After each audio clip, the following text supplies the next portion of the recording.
Hola amigos parantos kumah ada Mangos, makasih buat kalian yang selalu dukung Mimin dengan nontonin video-video di channel ini. Dan dukungan kalian semua yang selalu bikin Mimin semangat untuk bikin video terus.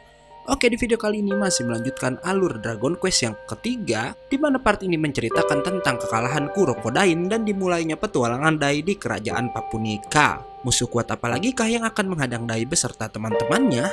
Daripada penasaran, mending langsung tontonin aja videonya. Tapi sebelum mulai harap cek dulu kota kalian. Kalau sekarat bisa numpang wifi tetangga. Bruh.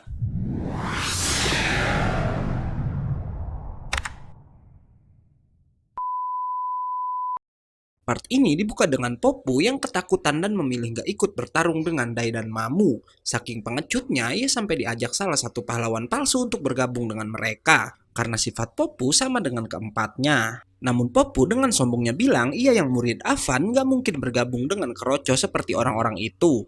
Tapi setelahnya ia kicep karena si penyihir menjawab pahlawan seperti Avan ternyata punya murid yang mengabaikan temannya seperti si Popu. Ia yang adalah seorang mage lalu mengeluarkan sebuah bola kristal yang membuat mereka bisa melihat apa yang sedang terjadi di istana. Dan si mage bilang sepertinya seseorang harus membantu Dai dan Mamu yang sedang terpojok. Sang mage lalu bilang juga kalau dahulu ia sebenarnya dilatih sang guru untuk jadi seorang pahlawan. Dan karena terlalu pengecut maka saat tua ia jadi seperti itu. Dan maka itu Popu masih punya harapan agar saat tua nggak berakhir seperti dirinya.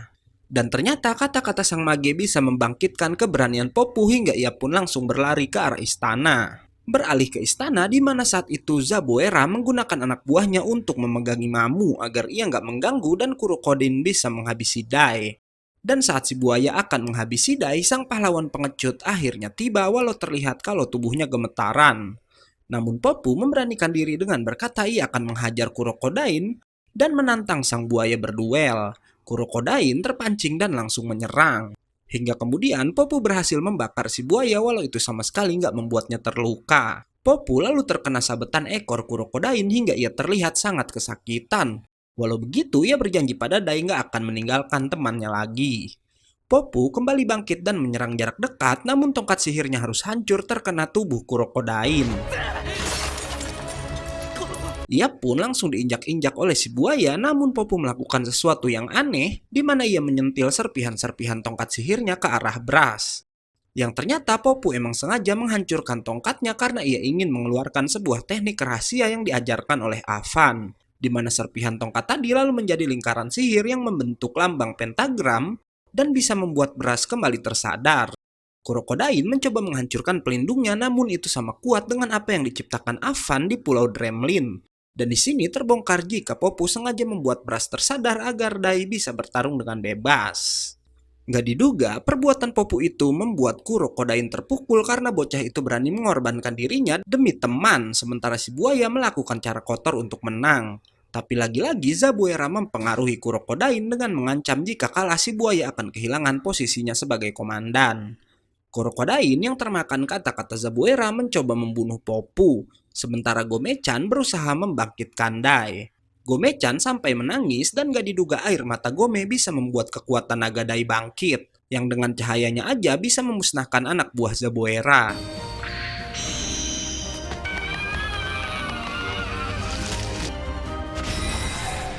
Melihat kekuatan Dai, Kurokodain pun bersiap menggunakan jurus terkuatnya. Sementara Popu berhasil disembuhkan oleh Mamu dan ia pun langsung melemparkan pedang pada Dai. Hingga akhirnya Dai pun berhasil menebas si buaya dengan teknik Aban Sutorasu.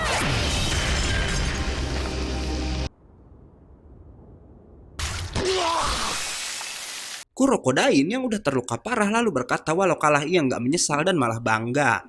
Terlebih pada Popu yang mengajarkannya sesuatu tentang harga diri. Ia lalu berpesan agar Dai nggak kalah dan kemudian menjatuhkan diri dari atas istana. Tubuh Kurokodain lalu dibawa oleh anak buahnya yang pergi dari istana Romos. Setelah semua selesai, Dai dan teman-temannya pun menghadap sang raja di mana Raja Romos secara resmi memberikan Dai gelar pahlawan. Tapi nggak diduga Dai menolak karena ia bilang gelar pahlawan masih terlalu cepat untuknya. Karena Dai belum bisa mengalahkan musuh seorang diri dan masih memerlukan bantuan orang lain. Dan karena itu Dai berkata jika ia udah bertambah kuat dan bisa bertarung tanpa merepotkan teman-temannya, barulah ia pantas menerima gelar tersebut. Sebagai gantinya, Raja Romos memberikan hadiah pada Dai dan teman-temannya yang ia simpan dalam peti. Yang ternyata itu adalah armor yang kemudian Dai dan yang lain pakai untuk menemui rakyat Romosu. Mereka pun dianggap sebagai pahlawan termasuk oleh keempat pahlawan palsu. Shin lalu berpindah ke istana iblis agung di mana Ban udah mengajari Hadlar sihir baru bernama Begiragon. Ia pun lalu memerintahkan Zabuera untuk mengumpulkan semua komandan yang tersisa untuk datang ke istana iblis. Sementara itu, di sisi lain Bras nampak udah kembali ke Pulau Dremlin diantar oleh Dai menggunakan kapal yang diberikan oleh Raja Romos. Setelah itu, Dai pun melanjutkan petualangannya untuk menuju kerajaan Papuninka.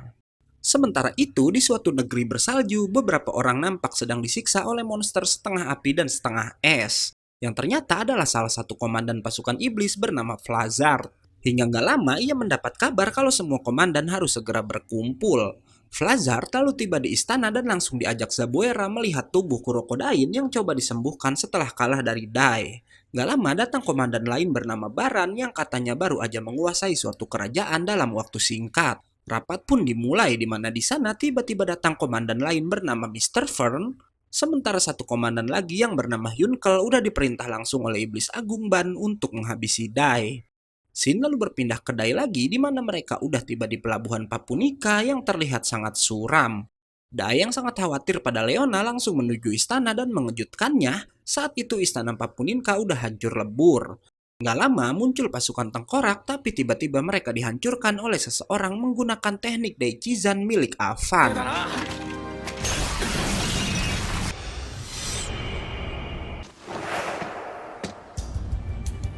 Dai langsung bertanya apa ia murid Avan juga seperti dirinya. Dan pria itu mengaku kalau ia adalah murid pertama dari Avan. Walau murid Avan, Popu merasakan aura jahat dari pria tersebut. Dai lalu bertanya apa pria itu melihat Leona, namun sang pria misterius berkata ia nggak mengetahuinya. Popu yang gak yakin pria itu murid Avan lalu memintanya menunjukkan kalung tanda kelulusan yang ternyata pria itu juga memilikinya. Dan karena itu, Dai meminta pria tersebut untuk bertarung bersama sebagai sesama murid Avan. Tapi kemudian si pria misterius malah menciptakan pasukan tengkorak yang menyerang Dai dan yang lainnya. Yang ternyata pria itu nggak lain adalah Yunkel murid Avan yang udah memihak dan menjadi komandan Raja Iblis Agung. Di sini lalu terlihat jika para tengkorak yang udah dihancurkan bisa kembali hidup.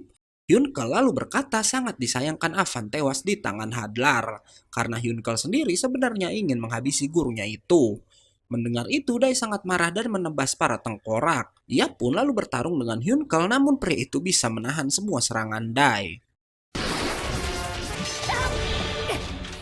Dai lalu mengeluarkan Aban Suturasu dan mengenai Yunkel dengan sangat telak, tapi ternyata Yunkel pun bisa menahan serangan terkuat ciptaan Avan tersebut. Yang Yunkel bilang itu karena Dai belum bisa menguasai Aban Suturasu dengan sempurna. Yang dimana untuk menguasai Aban Suturasu yang sempurna, selain harus melewati tahap Daikizan dan Saikazan, Dai harus melewati tahap ketiga yaitu Kuretsuzan. Yang bahkan Yunkel bilang ia pun belum menguasai teknik tersebut. Walau begitu, kemudian terlihat jika Aban Suturasu milik Yunkel lebih kuat dari milik Dai. Popu dan Mamu berusaha melawan Yunkel tapi pria itu lalu menunjukkan armor yang diberikan Ban yang katanya bisa menangkis semua serangan magis. Dan ternyata armor itu tercipta dari pedang besarnya tadi. Dan bener aja karena armor itu terbukti nggak mempan pada sihir Popu Mamu. Yunkel lalu membuang kalung pemberian Avan membuat Mamu bertanya kenapa pria itu sangat membenci gurunya sendiri. Dan Yunkel menjawab karena Avan lah yang udah membunuh ayahnya.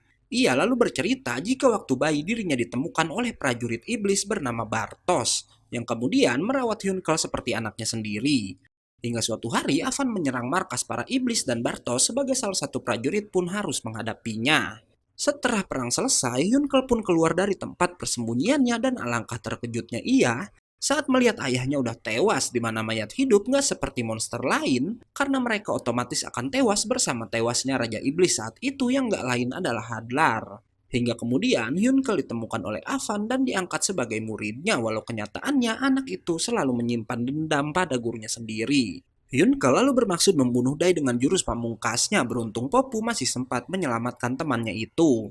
Shin lalu menunjukkan flashback masa lalu Yunkel di mana ia ini pernah menyerang Avan di hari kelulusannya namun secara refleks Avan melawan balik membuat Yunkel terjatuh ke air.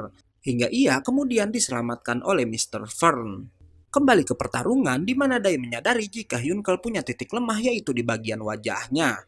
Dai meleset pada percobaan pertama dan kedua, hingga kemudian malah ia yang berhasil dijatuhkan.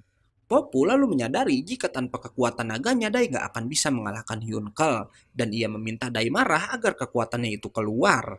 Tapi nyatanya Dai gak bisa marah pada Hyunkle setelah mendengar cerita masa lalunya. Dai lalu diikat oleh Hyunkle agar gak bisa kabur lagi, tapi saat akan dihabisi, Kurokodain datang dan menghalangi serangan Hyunkle dengan tubuhnya. Kurokodain lalu memanggil monster burung dan menyuruh Popu lari bersama teman-temannya. Sementara Hyunkle menusukkan pedangnya pada bekas luka Kurokodain saat melawan Dai. Namun si buaya masih bisa bertahan dan memegangi tangan Hyunkle membuat burung monster bisa membawa Popu dan Dai pergi dari sana. Hyunkle lalu bertanya mengapa Kurokodain memihak Dai dan ia pun menjelaskan jika dirinya udah tersadar karena pertarungan dengan Dai sebelumnya. Kurokodain pun mencoba menyadarkan Hyunkle tapi ia malah ditusuk hingga nggak sadarkan diri. Hyunkle lalu meminta anak buahnya untuk merawat Kurokodain dan juga menangkap Mamu yang nggak sempat diselamatkan oleh burung tadi. Sementara itu, Dai yang dibawa terbang oleh burung tadi lalu ditemui seorang kakek yang ternyata mengenali dirinya. Yang ternyata pria tua bernama Baduk itu adalah pendekar pedang dari Putri Leona. Dai dan Popu lalu bertanya di mana keberadaan sang putri, namun si kakek tua juga nggak mengetahuinya. Karena mereka terpisah saat pasukan mayat hidup pimpinan Hyunkle menyerang. Walau begitu, Baduk sangat yakin putri masih hidup karena 3 sage terkuat kerajaan Papuninka selalu ada di sisinya. Setelahnya, Popu bertanya kenapa Dai nggak mengeluarkan simbol naganya saat melawan Hyunkle. By the way, di sini subtitle nama yang tadinya Hyunkle jadi Hyunkeru ya guys. Kayak sebelumnya Avan berubah jadi Aban, Haldar berubah jadi Hadora, Bras berubah jadi Burasu, dan Leona jadi Reona. Karena sub nama tokoh-tokohnya berubah terus, Mimin tetap akan pakai nama pertama yang Mimin sebut buat nama mereka seterusnya yai. Jadi buat kalian yang suka nontonin alur cerita sambil baca subsnya, jangan aneh kalau nama yang Mimin sebut nggak sama kayak yang ada di subtitlenya. Oke lanjut. Dai menjawab ia nggak mengeluarkan simbol naganya karena Dai mengerti perasaan Hyunkle yang udah kehilangan ayah monsternya, dan seandainya kejadian itu menimpa Bras, Dai juga pasti akan seperti si Hyunkle. Shin lalu berpindah ke istana milik Hyunkle di mana Hadlar mendatanginya. Karena si Hadlar ini nggak percaya Hyunkle bisa membunuh Dai karena selain sesama manusia, ia dan Dai juga sama-sama murid dari Avan. Hingga kemudian terlihat ketegangan antara Hyunkle dan Hadlar. Hadlar lalu bertanya apa Hyunkle melihat Kurokodain yang tiba-tiba kabur dari tangki penyembuhan. Namun Hyunkle berbohong dengan bilang ia nggak melihatnya. Dan di sini akhirnya kita tahu jika selain membenci Avan, Hyunkle juga membenci Hadlar karena menurutnya jika Hadlar nggak kalah dan mati di tangan Avan maka ayahnya juga nggak akan ikut mati. Begitupun Hadlar yang membenci Hyunkle karena ia nggak suka seorang manusia jadi salah satu komandan pasukan iblis. Berpindah lagi pada Dai yang dipinjamkan baju zirah lama si kakek untuk melawan Hyunkle. Sementara Popu saat itu sedang melatih sebuah sihir yang bisa menembus armor milik Hyunkle. Namun untuk melakukannya, Popu membutuhkan bantuan Dai dan mereka harus bisa mengkombinasikan serangan untuk menjatuhkan Hyunkle. Keduanya pun langsung melatih sihir petir bernama Raidein itu bersama-sama. Walau berhasil memanggil petir, namun Dai masih belum bisa mengenai target dengan tepat. Keduanya terus aja berlatih sampai Dai mulai terbiasa menggunakan sihir tersebut.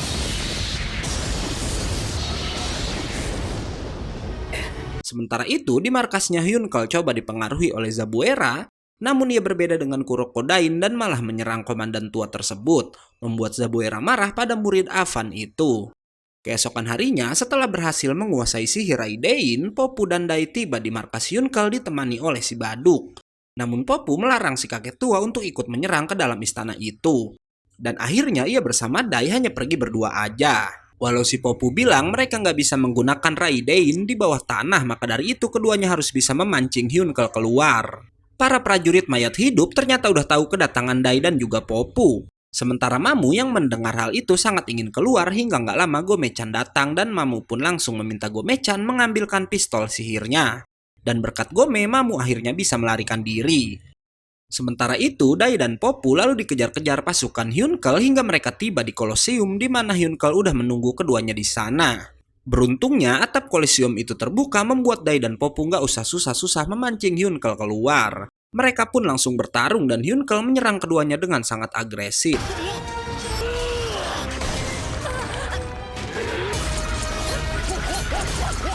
Dai kemudian menyerang balik sementara Popu berusaha memanggil awan petir. Balik lagi ke Mamu dan Gome yang nggak sengaja masuk ke sebuah ruangan rahasia dan melihat ada sebuah peti kayu. Dan saat dibuka, peti itu mengeluarkan cahaya keemasan. Sementara Dai terus mengulur waktu dan saat terkena serangan si Hyunkle, Dai bisa bertahan karena ia memakai baju zirah milik kakek baduk. Melihat itu, Hyunkle lalu mengubah topengnya menjadi pedang dan bersamaan dengan itu, Poppu juga Dai mengeluarkan sihir Raidein yang bisa mengenai Hyunkle dengan telak.